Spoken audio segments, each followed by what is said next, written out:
Martin, en tant que communiste pour la section de Sifour.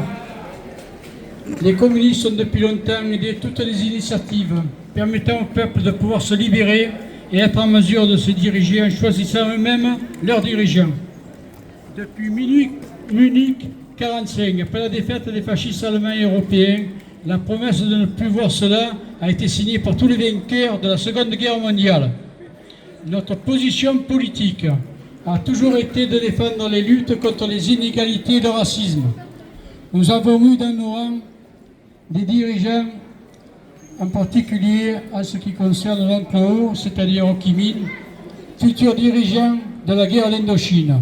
Notre présence, on la retrouve pour la paix en Algérie. Nous avons soutenu le combat de Nelson Mandela en Afrique du Sud pour la libération de son pays.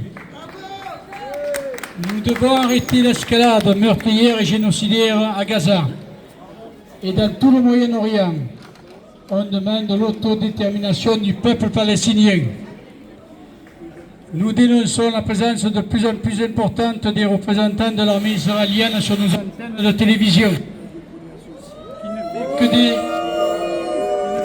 que des déclarations mensongères. Monsieur Olivier Rafouzi. En ce moment, à Milipol à Paris, un accord militaire, ce sont des sociétés d'armement où la France, Israël, les États-Unis, l'Angleterre, etc., l'Allemagne, sont en train d'exposer leurs futures techniques pour faire la guerre. Or, Macron dit une chose et en application en fait une autre. Donc, il est fautif. Bilan du génocide à ce moment, plus de 66 000 morts, dont une partie importante des femmes et d'enfants. De plus, la population est privée de nourriture et d'eau, ce qui engendre maladies, épidémies, jusqu'à la mort. Pour connaître toutes les atrocités, les journalistes ont d'énormes difficultés pour faire leur travail, car ils sont la cible des soldats israéliens, plusieurs morts. La mort est partout par des tireurs d'élite et des drones.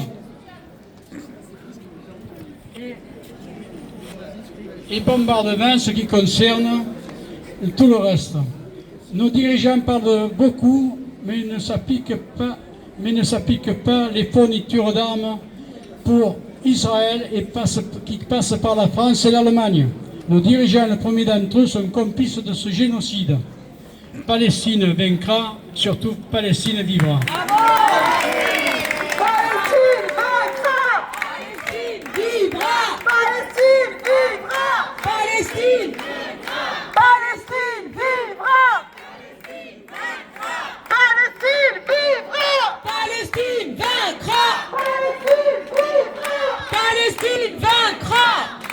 Gaza, Gaza, Gaza.